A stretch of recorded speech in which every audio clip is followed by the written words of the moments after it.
de Séoul.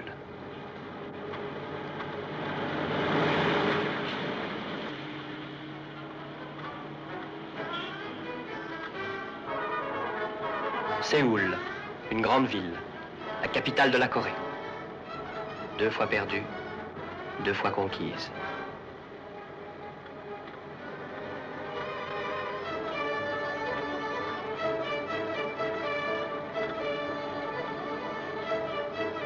Tous les hommes valides sont au front.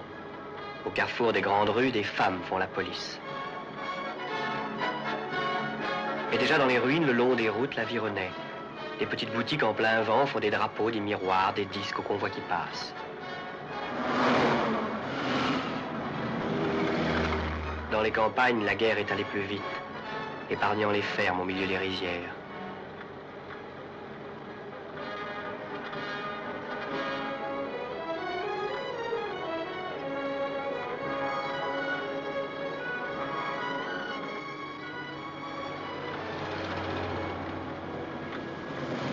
À mesure que nous remontons vers le nord, vers les lignes, les fermes disparaissent, remplacées par les camps.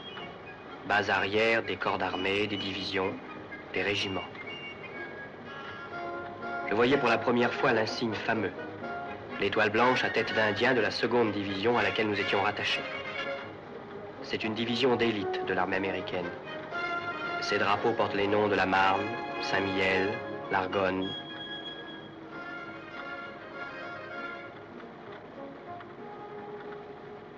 Le bataillon français était en ligne dans la montagne.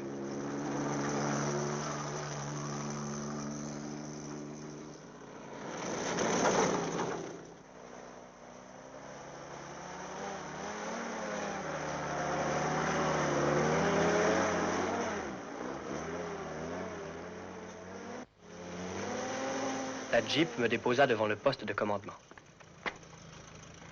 C'est le PC du colonel? Par ici, mon Dieu. Le colonel n'y était pas. Je devais le rejoindre à l'observatoire du bataillon.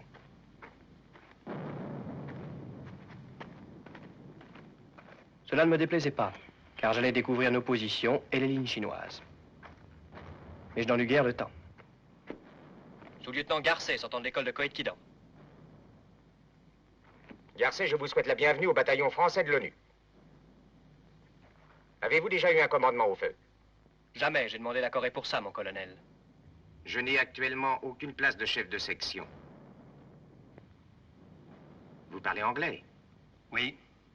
Je vous affecte à la liaison de Séoul à Séoul. Officier de liaison à Séoul.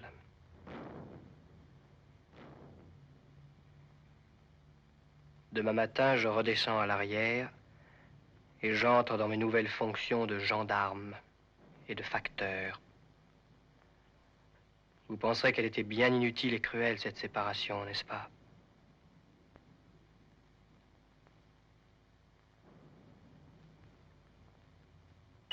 J'ai acheté une boîte à musique pour y enfermer vos lettres. Elle est affreuse. Mais devinez l'air qu'elle joue.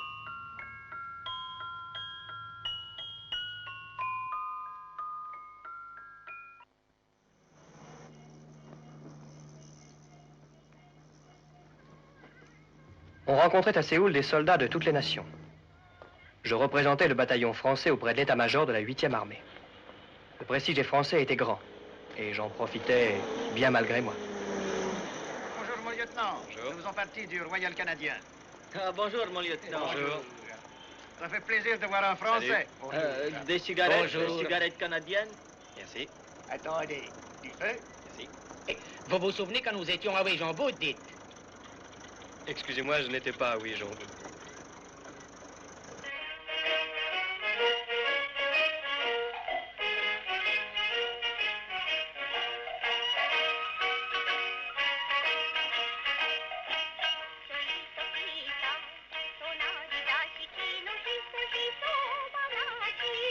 아, 이것 좀 안 사시겠습니까?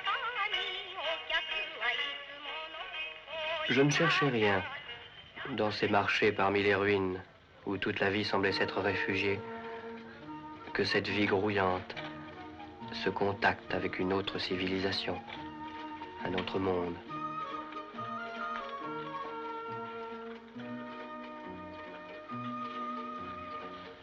Mais j'excitais moi-même la curiosité des gens, car il était rare de voir des soldats dans les quartiers indigènes. La population avait trop souffert pour les aimer, quelle que fût la couleur de leur uniforme.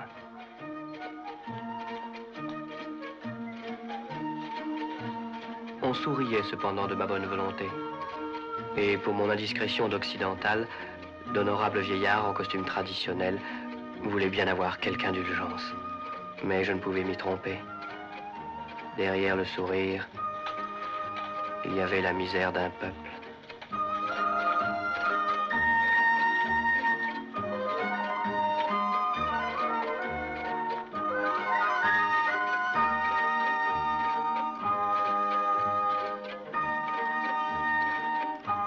Heureux les enfants qui ont encore pour les arracher à la disette l'amour de la maman-san et du papa-san. Mais perdus dans la foule, il y a tous ceux qui n'ont plus ni père ni mère et qui errent dans les marchés en quête de nourriture. Pauvres gosses, ils avaient peur de moi.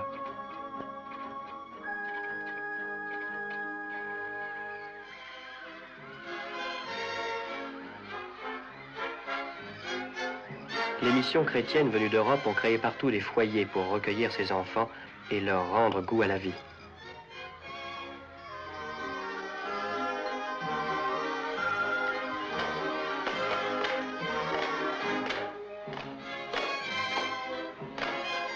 Le bataillon avait adopté plusieurs de ces orphelinats.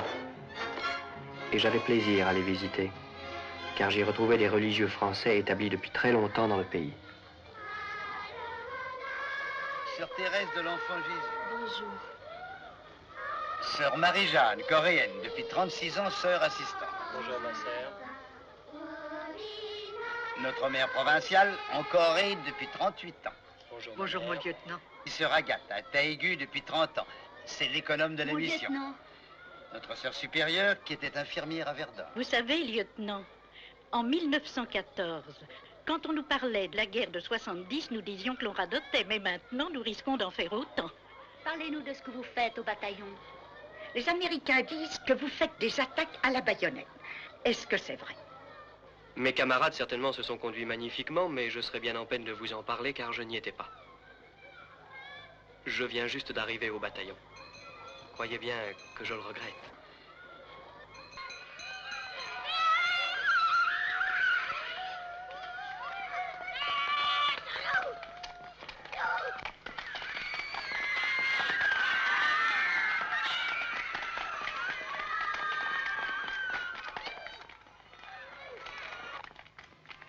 Elle a peur.